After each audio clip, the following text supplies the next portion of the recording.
Saudara, revisi Undang-Undang Pilkada resmi dibatalkan. Wakil Ketua DPR Sufmi Dasko Ahmad membantah jika pembatalan ini karena eskalasi demo. Kini tongkat selanjutnya ada pada Komisi Pemilihan Umum atau KPU untuk menjalankan putusan Mahkamah Konstitusi di Pilkada mendatang. Lalu bagaimana masyarakat bisa terus mengawal putusan MK ini tanpa adanya intervensi? Dan apa langkah selanjutnya yang harus dipegang para lembaga terkait dengan soal putusan MK ini khususnya KPU? Kita ulas bersama dengan sejumlah narasumber yang sudah hadir ke studio. Sudah ada Ketua KPU tahun 2021 hingga 2022, sudah ada Mas Ilham Saputra. Selamat pagi Mas Ilham. Selamat pagi Risti. Ya, kemudian juga melalui sambungan Zoom ada pengamat politik dari Universitas Paramadina sekaligus Direktur Eksekutif Indo Strategik, ada Mas Ahmad Khoirul Umam. Selamat pagi, Assalamualaikum Mas Umam. Waalaikumsalam, pagi Mbak Disti, Mas Ilham. Pagi. Kemudian juga ada melalui sambungan telepon ada Hakim MK periode 2003 hingga 2006, sudah ada Pak Marwarar Siahaan. Selamat pagi Pak Marwarar. Selamat pagi, selamat pagi. Iya, Pak Marwarar, Mas Umam, kemudian ada Mas Ilham. Ini baru saja kemarin kita melihat bagaimana gerakan rakyat akhirnya bisa membatalkan revisi Undang-Undang Pilkada yang sedianya ini disahkan kemarin begitu ya. Saya ke Pak Marwarar dulu. Pak Marwarar, apa poin kritis Anda soal kemarin adanya revisi Undang-Undang Pilkada dibatalkan, putusan MK memang seharusnya sudah final and binding? Ya, kalau saya perhatikan bahwa awalnya DPR sangat kukuh ya untuk membuat undang-undang dalam revisinya dengan tidak mengadopsi putusan Mahkamah Konstitusi. Semula saya lihat seperti itu karena pagi-pagi ketika ada dari percakapan di radio, pewawancara mengatakan ini tuntutan rakyat, kemudian akan menjadi keras begitu. Kemudian salah seorang anggota DPR yang ada di DPR sana mengatakan, wah itu rakyat yang mana? Bisa dilihat dong, diadulah rakyat kita yang dibuat indikatornya yaitu pemilih daripada pasangan Prabowo itu waktu itu dengan Gibran dianggap sebagai lebih dominan atau lebih mayoritas begitu. Sehingga pada waktu itu kita antisipasi bahwa ini akan bereskalasi menjadi tegang. Tetapi sebenarnya kalau kemudian terjadi seperti yang kemarin bahwa tekanan yang besar yang dilihat secara real terhadap DPR dan kemudian meskipun dikatakan itu barangkali karena forum tidak mencapai dan kemudian tidak jadi pengesahan itu, dan kemudian seorang anggota DPR mengatakan bahwa akan mengikuti putusan MK, saya kira itu perkembangan yang menarik ya, bahwa kemudian DPR juga mengikuti apa yang dikehendaki oleh rakyat begitu. Tetapi jangan keliru, kita masih akan mengantisipasi kemungkinan bahwa di dalam putusan-putusan MK yang lalu yang di bypass oleh pemerintah itu, ketika itu muncul adanya satu Perpu, dan Perpu itu kemudian disahkan dengan tegas oleh DPR menjadi undang-undang, sehingga kita akan melihat dalam hal ini apakah memang ini ada konsistensi dalam sikap ini baik di DPR, terutama Pak Presiden ya, meskipun dia mengatakan menerima, tetapi kalau ada lagi yang ngompor-ngompor ini membuat Perpu, wah ini menjadi sesuatu hal yang harus benar-benar kita ikuti sehingga bisa dikawal sampai keluar keputusan atau peraturan KPU yang mengadopsi nanti putusan MK itu. Baru saya kira sesudah pendaftaran kita bisa bernapas lega bahwa akan ada perubahan sikap sesuai dengan. Jadi setelah adanya pembatalan yang dilakukan oleh DPR untuk melakukan mensahkan revisi Undang-Undang Pilkada ini, apa yang bisa selanjutnya masyarakat lakukan untuk mengawal agar pembatalan ini benar-benar batal, bukan hanya sementara karena masih ada, kita lihat tenggang waktunya ini masih sampai 27 Agustus 2024 dan baru akan dibahas oleh KPU bersama dengan Komisi 2 ini pada hari Senin. Pak Marwarar, apa yang harus diantisipasi dan bagaimana kita bisa menjaga ini semua? Ya, saya kira tentu tekanan yang diberikan itu kalau bisa sampai titik di mana nanti akan terjadi peraturan KPU mewujudkan itu, tekanan itu jangan dikendorkan dulu, yaitu bahwa tuntutan kita jangan sampai cepat merasa puas bahwa ini sudah selesai kan. Ini yang menjadi perhatian betul bahwa kita tetap waspada, tetapi kalau sementara itu kita wait and see lah, tetapi kita percaya juga bahwa KPU juga akan mengadopsi apa yang menjadi isi putusan MK itu, dan kalau itu sudah diadopsi juga kita akan melihat juga, karena mereka juga harus berkonsultasi dengan DPR. Apakah muatan konsultasi itu semacam suatu persetujuan, saya tidak melihat seperti itu, tapi biasanya diarahkan. Tapi kalau posisi DPR sudah seperti yang dikatakan oleh Pak Sufmi Dasko kemarin, kita akan berpedoman kepada apa yang diucapkan bahwa mereka akan berpegang pada putusan MK itu. Saya kira itulah tekanan dan kemudian mewaspadai strategi yang akan mungkin terjadi. Nah, strategi apa yang mungkin akan terjadi kalau menurut pandangan Anda? Ya, kalau praktek yang terjadi, Presiden itu kalau dia berubah pikiran, dia bisa membuat perpu. Dan perpu itu bertentangan dengan apa yang kita pikirkan sekarang. Dia menyampingkan putusan MK itu. Itu sudah pernah terjadi di masa lalu, sehingga kita agak terkejut karena itu sebenarnya mengubah sistem kenegaraan kita yang ada di dalam konstitusi. Seolah-olah Presiden itu punya hak veto terhadap suatu putusan MK itu. Nah, inilah yang mungkin kita harus betul. Baik, jadi kita harus tetap waspada dan juga jangan kendurkan pengawasan kita, pengawalan kita sampai benar-benar ada peraturan KPU begitu ya. Sampai betul. Nanti 27 Agustus KPU membuka pendaftaran bagi calon kepala daerah. Ini bukan soal partai mana yang bisa lolos atau kepala daerah mana yang harus diloloskan, bukan soal itu. Tapi kita benar-benar berdiri tegak pada konstitusi. Itulah yang kemudian menjadi benang merahnya untuk kita bersama untuk mengawal putusan MK ini, Pak Marwarar. Saya ke Mas Ilham. Mas Ilham, saat ini yang kemudian kemarin sudah terkonsentrasi DPR, semua masyarakat spotlightnya di DPR, dan akhirnya DPR ada keputusan untuk membatalkan adanya revisi Undang-Undang Pilkada ini. Tapi tadi Pak Marwarar mengatakan jangan kendurkan, kita harus kawal terus. Nah, KPU ini kan rencananya baru akan konsultasi ini ke DPR ini pada hari Senin begitu ya. Dari pengalaman Anda, poin kritis apa yang kemudian bisa Anda sampaikan soal ini? Pertama adalah saya tentu mensyukuri bahwa kemudian ada pembatalan revisi Undang-Undang Pilkada oleh DPR dan pemerintah. Tapi yang kedua adalah saya juga ingin mengkritisi KPU kenapa baru kemarin menyampaikan bahwa atau kemudian memberikan surat kepada DPR untuk konsultasi, sementara waktu pendaftaran itu sudah dekat sekali.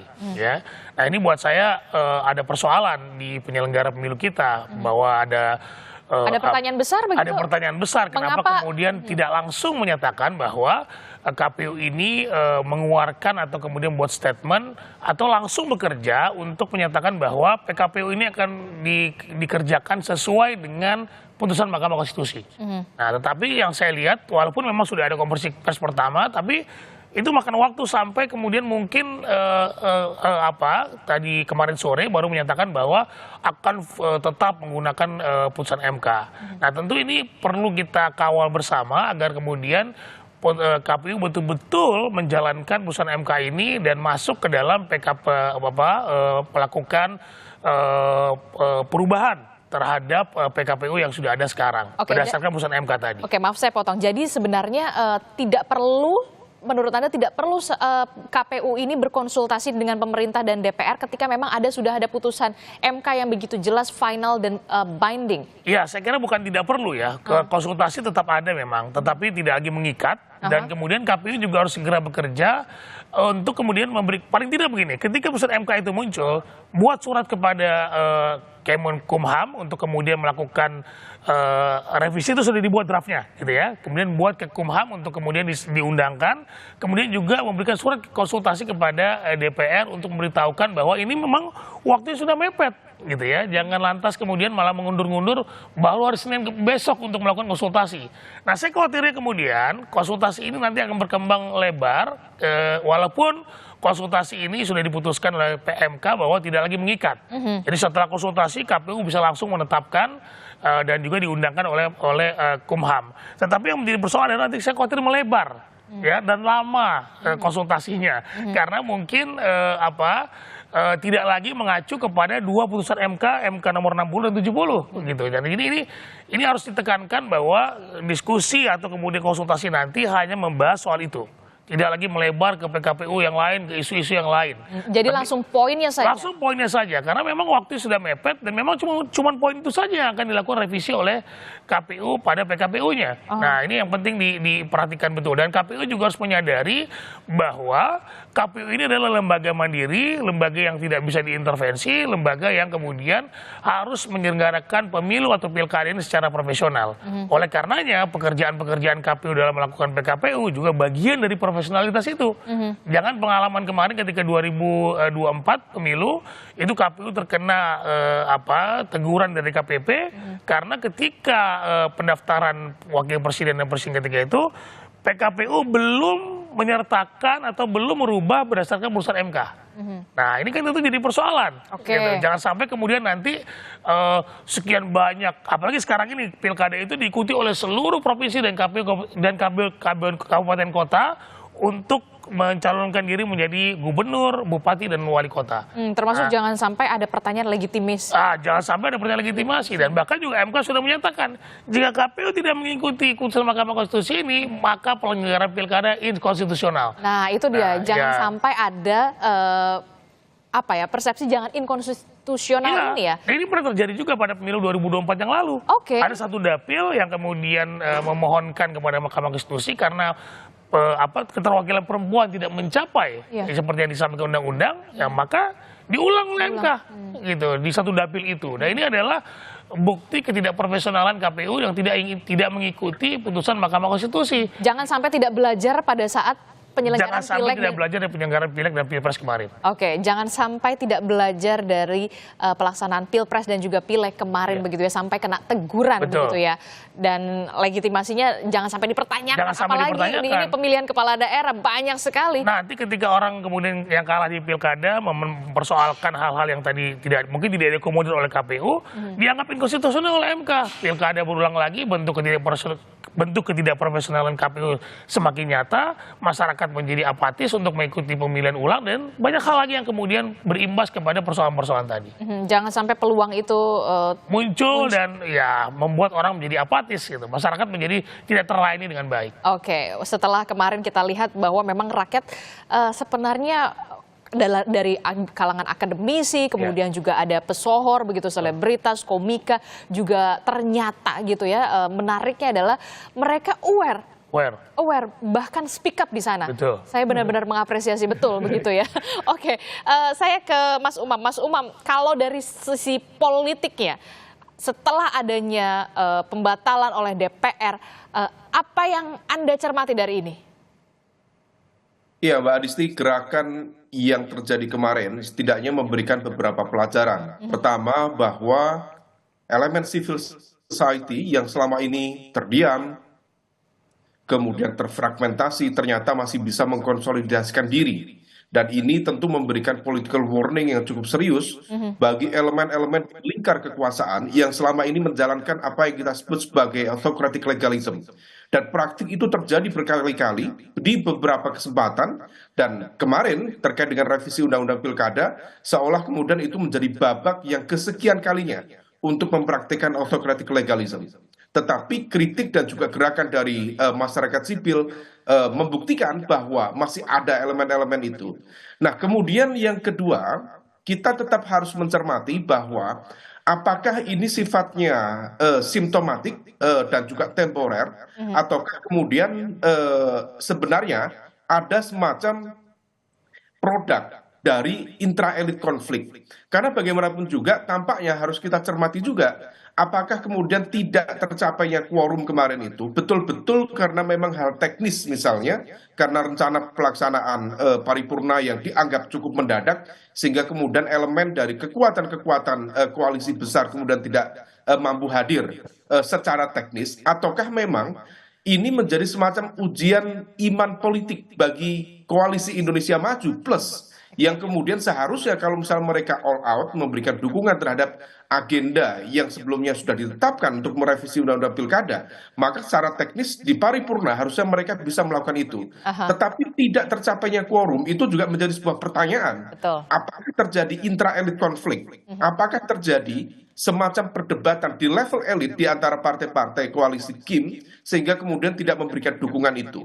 Nah, oleh karena itu ini menjadi sebuah catatan betul apakah ini menjadi semacam indikasi bagi apa ya awal dari perpecahan dari kekuatan Kim itu sendiri, ataukah tentu ada implikasi-implikasi yang lain. Oke, Dan kemudian dengan tidak tercapainya quorum kemarin sampai akhirnya ditunda 2 kali, bahkan kita melihat kan sebenarnya Koalisi Indonesia Maju ini partai politiknya selalu mengatakan yang tergabung kita solid, tapi ketika pada saat tidak quorum, apakah ini menunjukkan bahwa memang ada bukan lagi potensi ya, memang sudah semakin jelas begitu ya, akan ada gerakan-gerakan lainnya untuk mencoba untuk mencalonkan setelah adanya putusan MK ini.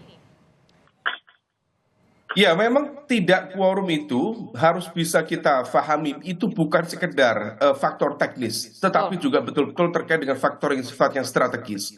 Kalau misal memang ternyata itu adalah sebuah bentuk atau ekspresi ketidaksetujuan dari sejumlah kalangan kekuatan politik di dalam Kim, termasuk dari partai-partai yang plus menggenapi kekuatan Kim, maka kemudian ini menjadi sebuah pertanda bahwa akan ada evaluasi dalam konteks plus itu sendiri. Karena kalau misal kemudian ini dilanjutkan, tentu akan ada implikasi-implikasi besar. Meskipun menurut informasi spekulatif, tidak jadinya paripurna kemarin, kemudian juga sudah dilakukan komunikasi, sekaligus semacam proses negosiasi dan juga kompromi di belakang layar, terutama di titik-titik kekuatan tertentu, di wilayah pilkada tertentu, untuk memastikan nama A, B, C, untuk tidak dipastikan, untuk tidak diusung dalam proses kompetisi pilkada yang akan datang. Dan ini sensitivitas yang kemudian muncul secara politik dan menjadi bagian dari proses negosiasi yang dilakukan para elit kekuatan politik kemarin. Oke, itu artinya akan terjadi perubahan konstelasi yang Anda melihat akan begitu besar setelah adanya putusan MK ini, termasuk juga pertanyaan masih solidkah Koalisi Indonesia Maju Plus? Ya, konstelasi politik di level lokal mau tidak mau akan terdampak dari situasi ini. Dan putusan MK memberikan legitimasi konstitusional dengan peranata hukum yang sudah digunakan, bahwa kemudian dengan aturan yang baru tersebut, maka elemen-elemen kekuatan yang kemarin tidak mampu atau tidak bisa untuk maju dalam kontestasi, maka kemudian dengan aturan baru mereka bisa untuk mengusung nama-nama tertentu sebagai alternatif pilihan. Nah, tetapi kemudian misalnya salah satu yang menjadi titik kritis adalah di Jakarta.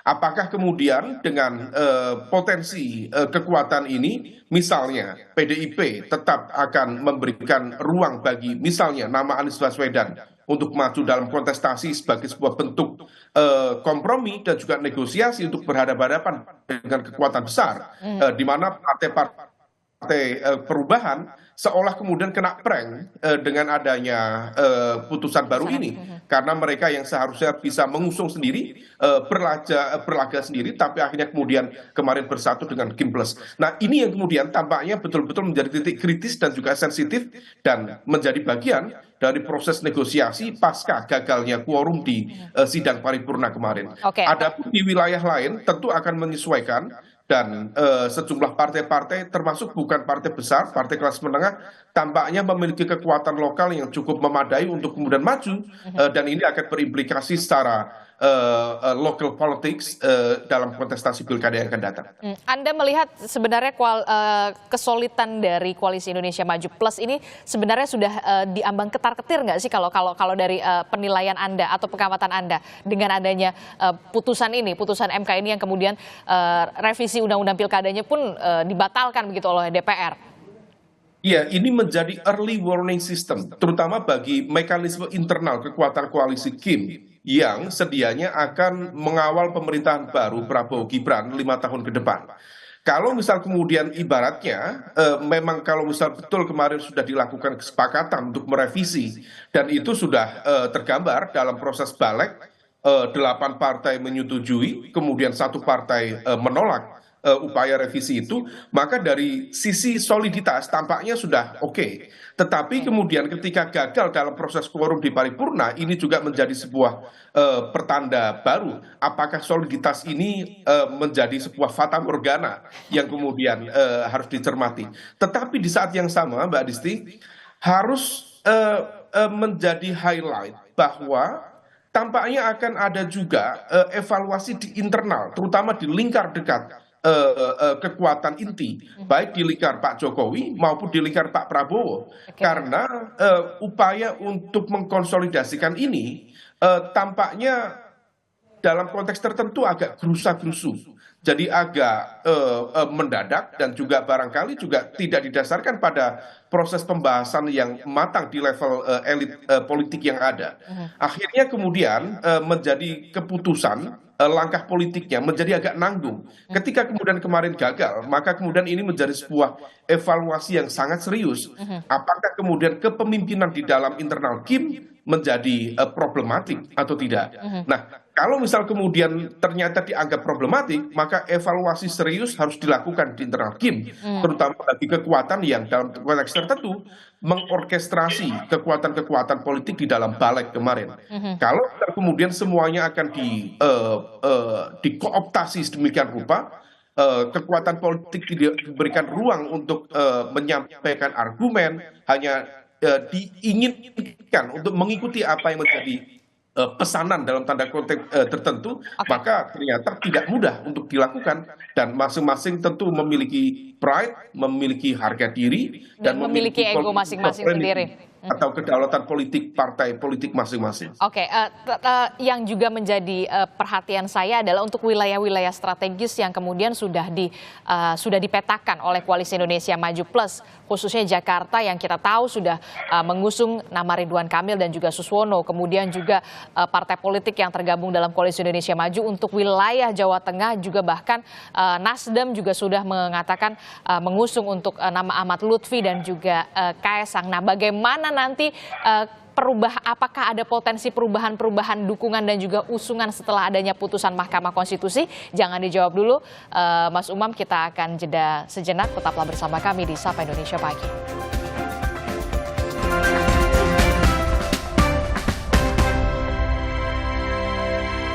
Melanjutkan perbincangan kita di pagi hari ini soal pasca revisi Undang-Undang Pilkada dibatalkan, apa yang nantinya akan terjadi, termasuk juga saat ini ketika DPR sudah kemudian kemarin kita lihat membatalkan akhirnya untuk merevisi Undang-Undang Pilkada ini untuk disahkan dalam rapat paripurna. Tentu yang menjadi spotlightnya bagaimana KPU ini benar-benar bisa menjalankan dari putusan MK yang kita tahu sifatnya final and binding begitu ya. Dan saya masih bersama Mas Umam dari Universitas Paramadina, kemudian dari KPU juga ya, pada saat pimpinan periode yang lalu sudah ada Mas Ilham dan juga ada Pak Marwarar Siahaan.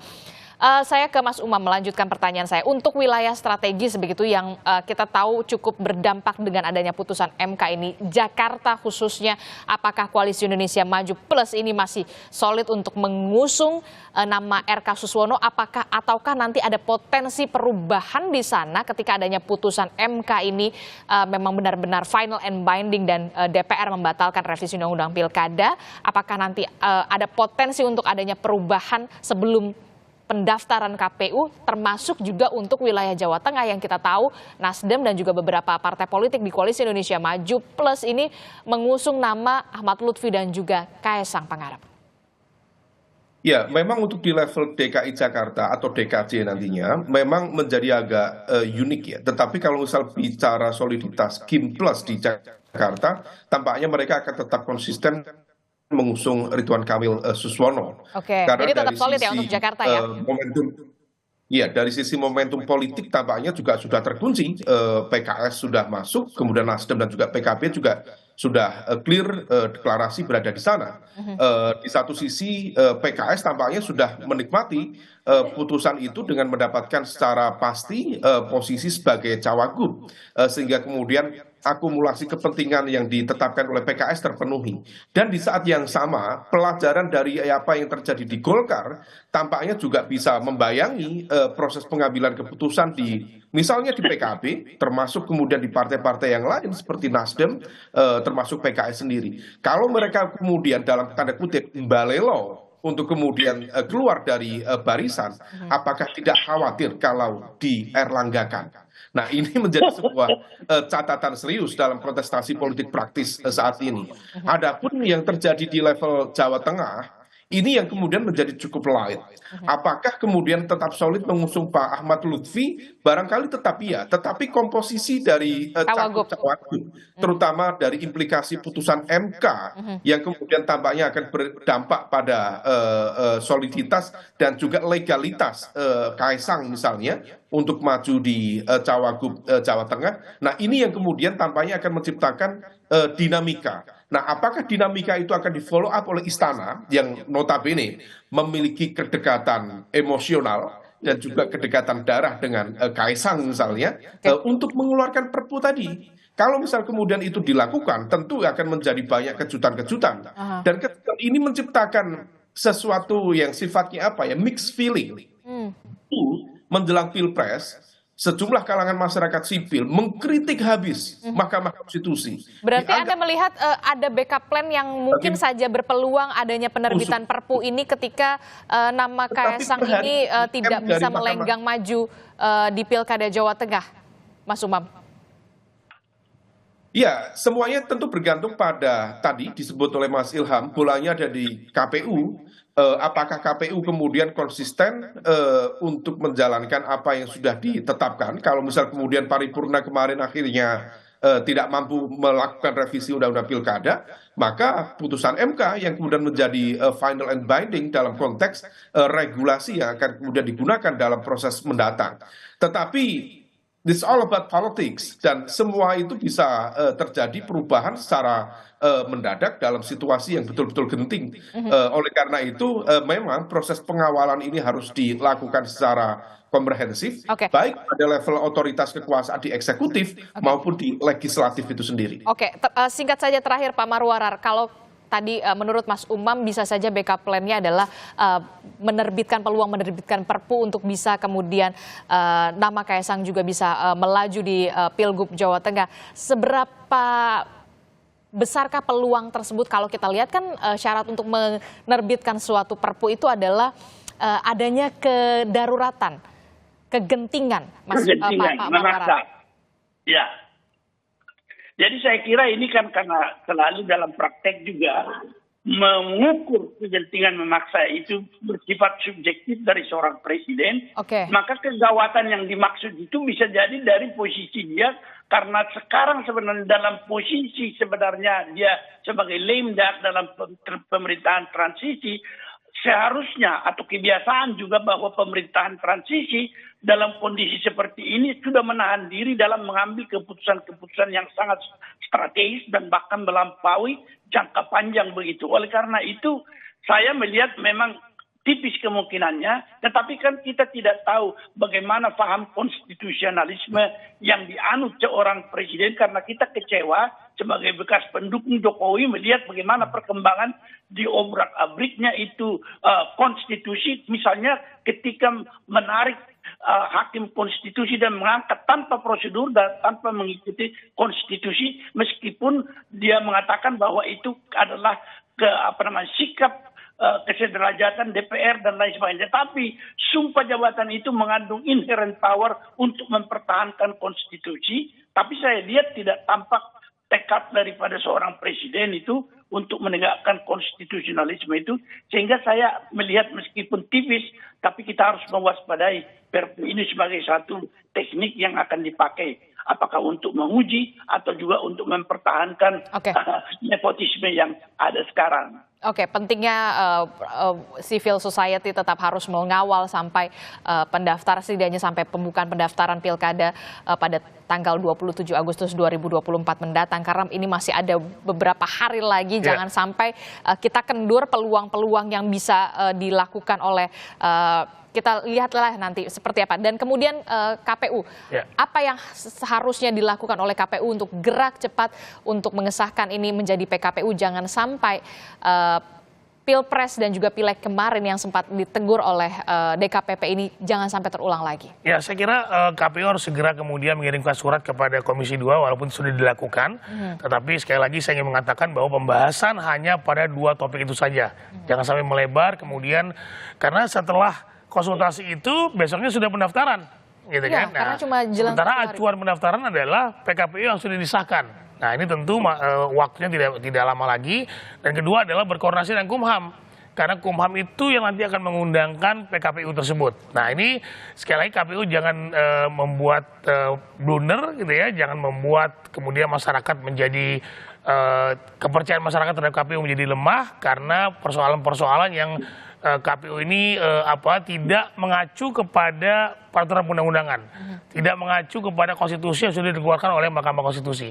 Karena saya baru pertama kali ini bahwa kemudian ada DPR yang melawan ya atau ya quote and quote melawan dari putusan Mahkamah Konstitusi. Saya kira ini presiden buruk, presiden tidak baik, walaupun kemarin sudah dianulir untuk kemudian tidak dilakukan revisi undang-undang pilkada. Tetapi sekali lagi mari kita hormati tata negara kita, kalau bukan kita siapa lagi, apalagi DPR lembaga yang terhormat. Penting untuk kemudian memastikan menjadi teladan bahwa DPR harus siap melaksanakan putusan Mahkamah Konstitusi apapun itu. Ya, jadi pengalaman saya beberapa 15 tahun di penyelenggara pemilu tidak pernah kemudian saya menolak hasil dari putusan Mahkamah Konstitusi. Bahkan di zaman Pak Marwarar mungkin masih ingat ketika di Aceh dulu, itu putusan-putusan yang berat itu tetap harus dilaksanakan karena buat kami putusan Mahkamah Konstitusi itu adalah menjalankan konstitusi itu sendiri. Oke, kita akan tunggu bagaimana nantinya DPR dalam hal ini adalah Komisi 2 dan juga KPU untuk bisa segera membereskan ini semua. Cuma punya waktu 1 hari, karena hari Selasanya ini sudah dimulai pembukaan pendaftaran begitu ya bagi calon kepala daerah. Terakhir, karena memang sudah waktunya mepet sekali, Mas Umam, injury time sekali, singkat saja, bagaimana untuk peluang Anies untuk melaju di Jakarta? Ya, peluang Mas Anies untuk maju kalau misal kita melihat dari peta kalkulasi kekuatan suara untuk tiket, maka akan sangat bergantung pada kemana PDIP akan menentukan langkahnya. Kalau misal kemudian Anies Baswedan dan lingkar dekatnya mampu meyakinkan teman-teman di PDIP untuk kemudian menerima proposal politik dalam proses pencalonan ini sebagai sebuah bentuk simbiosis mutualisme, ada kekuatan besar bernama Kim yang harus dihadapi, maka bisa saja itu terjadi. Tetapi per hari ini tampaknya PDIP sendiri sudah memiliki kalkulasi, memiliki hitung-hitungan yang kalau misal kita cermati tampaknya masih butuh ruang meyakinkan yang masih jauh untuk kemudian dilakukan dan pengambilan keputusan itu sendiri. Jadi semua akan bergantung pada kompromi antara PDIP dan juga Mas Anies. Oke, bergantung pada kompromi antara PDIP dan juga Mas Anies. Kalau kemarin Bu Mega sempat mengatakan Mas Anies mau nurut nggak? Itu ada sinyal apa Anda melihat membacanya? Singkat saja. Ya, sinyal apa tentu perhitungannya cukup kompleks, mulai dari konteks kekuatan. Karena kalau misal kemudian Mas Anies bisa bersatu dengan PDIP, maka potensi besar akan terjadi split ticket voting pada kekuatan suara PKS. Karena ada overlap kekuatan politik antara antara PKS dengan Mas Anies. Dan itu akan menguntungkan bagi kekuatan mesin politik PDIP. Tetapi dalam konteks ideological resistance, dalam konteks sentimen yang selama ini dibangun oleh PDIP dan juga lingkar dekat Mas Anies dalam pola komunikasi antara Anies Baswedan sendiri dengan PDIP, nah itu yang tampaknya menjadi pertanyaan, apakah bisa diselesaikan dalam waktu dekat hanya dengan persamaan agenda kepentingan dalam politik praktis di pilkada ini. Oke, kita akan lihat bagaimana nanti dinamikanya di akhir pekan ini, begitu ya. Apakah PDI Perjuangan nanti akan mengumumkan atau seperti apa kita tidak tahu, karena memang tinggal hari Selasa ini pembukaan pendaftaran oleh KPU, termasuk juga bagaimana semua mata tertuju saat ini setelah ke DPR, ke KPU Republik Indonesia untuk bisa terus mengawal putusan MK ini. Terima kasih Mas Umam telah bergabung bersama kami, kemudian ada Pak Marwarar Siahaan telah bergabung bersama kami. Terima kasih, dan juga Mas Ilham, terima kasih juga sudah hadir ke studio. Terima kasih semua Bapak-Bapak. Assalamualaikum, selamat pagi, sehat selalu.